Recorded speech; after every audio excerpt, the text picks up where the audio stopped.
Сәлем достар, менің есімім Нұржаубаева Анель, мен сексолог тренермін. Жақын арада бір қызық сұрақ келді, соған бүгін жауап берейін. Итак, қысқа да нұсқа сұрақ, қылықты қалай болуға болады? Жалпы қылықты дегенде менде бір определенный бір образ шығады.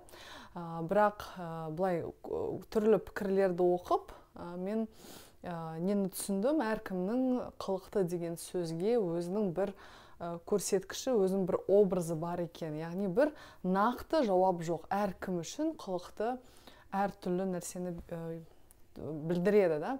Енді менің жалпы осы салада 7 жылдан астам әйелдермен жұмыс жасаған соң, өзім әйел болған соң, әрине әйелдерді жақсы таныған соң, менің ойым қылықты деген сөз, және қылықты болу үшін не істеу керек дегені, осы бүгінгі видеода мен сендерге түсіндірейін. Итак, қыздар, қылықты жалпы не үшін керек? Неге, не үшін сондайға тырысамыз?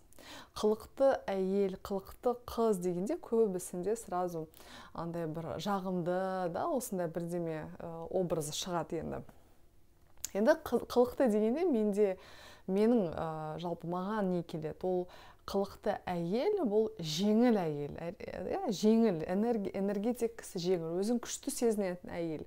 Себебі қазіргі таңда жалпы көптеген мәселелер болады, көптеген уайым, реніш, анау, мынау үстімізде бәрі бүйтіп жүк ретінде тасып жүргеннен бізде бір ауыр энергия, да, и біз сондай ауыр энергия әйелдермен сөйлесек, жалпы адамдармен сөйлесек, енді мына жерде біз әйел туралы сөйлеп жатырмыз, сол үшін энергетикасы өзі сондай ауыр адам болса, біз қашамыз сондайдан. И так өзіміздің проблемамыз бар, еще біреудің проблемасын да өзімізге алып, не керек деген. Ал жеңіл әйел болғанда, жеңіл қылықты, да, оның қасында болғың келеді. Соның қарасында өзіне бір мотивация, күш қуат аласыз, бірдеме жасаймын, бірдеме жасағым келеді, сондай бір энергияға түсесіз, да. Сондай ма? Тоже пікіріңізді жазып қойыңыз, сіз үшін қылықты әйел қандай, да? Вот мен үшін бұл жеңіл әйел. Жеңіл әйел болған соң, сондай бір, это же не просто как андай бір дурочка ретінде, да, көңіл күйі жоқ, ол өзін таныған әйел, өзін білетін әйел, өзін жаман көңіл күйге түсе, бір қиын нәрсе түсе, да, өмірде, онымен қалай жұмыс жасауын білетін әйел, да. Ары қарай қандай әрекет жасау керек. Яғни осындай мәселелер болғанда, оның бәрін жинап емес, өз орында шешіп тұратын әйел. Сол әйел әрине өзін таныған әйел деп ойлаймын. Сол үшін қылықты қалай боламын деген сұраққа ең бірінші осындай бізде образ болу керек. Ол менің образым енді, достар. Яғни жеңіл, өзін таныған, өзін білген әйел. Себебі қиындықтар әрине әркімде болады, бірақ онымен жұмыс жасау және өзіне бір осындай қиындықтарды бір мүмкіндік, дамуға мүмкіндік беретін осындай ситуациялар болса, бұл өте бір ақылды, өзімен жұмыс жасайтын әйелдің белгісі. Біз бәріміз сондайға тырысамыз, сондай әйел болуға. Сол үшін ары қарай жалғастырайын. Енді әйел жалпы айтсақ, әйел энергиясы, да, себебі энергия туралы мен айтам, көбінесе әйелдің жаратылысы туралы мен көп айтам. Ең бірінші мынандай нәрсе бар, достар, мен осы жақында уже 34-ке толамын. 34 болған соң бәрібір көп әйелдерді көргенмін. Кішкентай қыздарды, менің жастағы үлкен әйелдерді, да. Ең басты нәрсе, достар, бұл әр әйел әртүрлі. Яғни әр әйелдің өзінің жеке өзгешіліктері бар. Яғни біз бір адамды бәрі осындай болу керек, бәрі юбка киюің керексіңдер, бәрі тек үйде отыруыңыз керексіңдер, тек тамақ пісіру керексің, жоқ, сен там балаларға қарауың керексің, жоқ, сен тек жұмыс жасауың керек. Жоқ, әркімде әрқалай.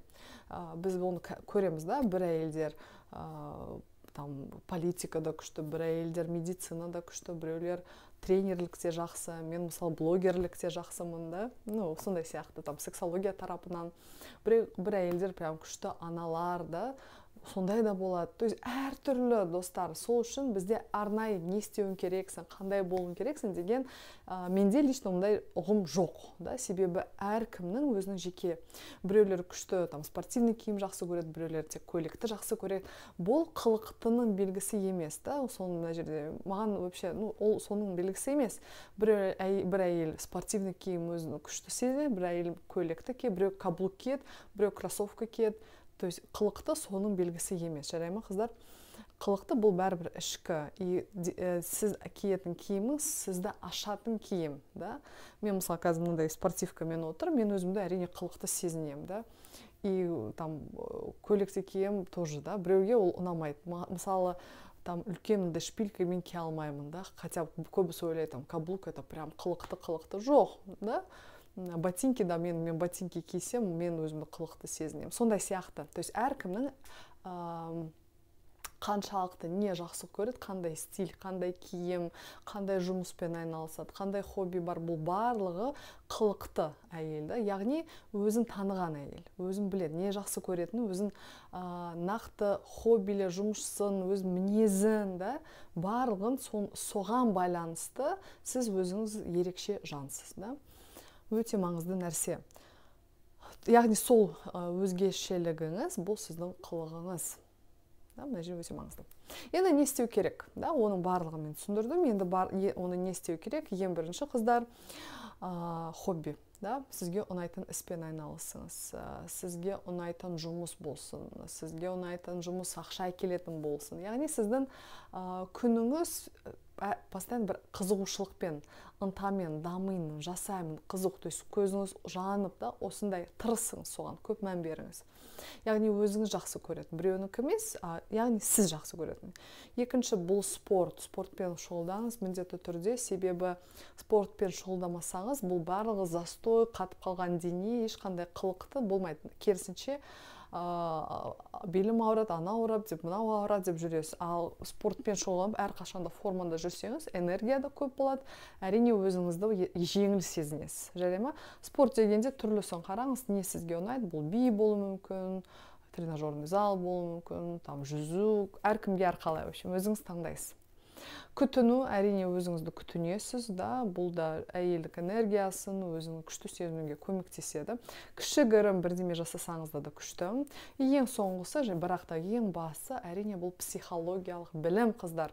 Себебі мен басында айтқанмын, өзін таныған, қиындықтар болған кезде, любой кезде, күйіңізбен қиындық ба, туысқандармен жұмыста ма, онымен қалай жұмыс жасау керек, бұл көбінесе тек психологиялық өз-өзімен жұмыс жасау.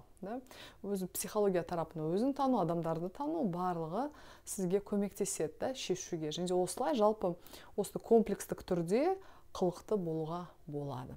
Осы видео сізге ұнады деп ойлаймын. Жалғасы керек болса, жалғасы деп жазып қойыңыз. Және де келесі аптада көріскенше, сонымен қатар айта кетейін, менің Instagram парақшама тіркеліңіздер, сілтемесі астында. Мен сол жерде күнделікті түрлі пайдалы ақпараттармен бөлісемін. Сау болыңыздар.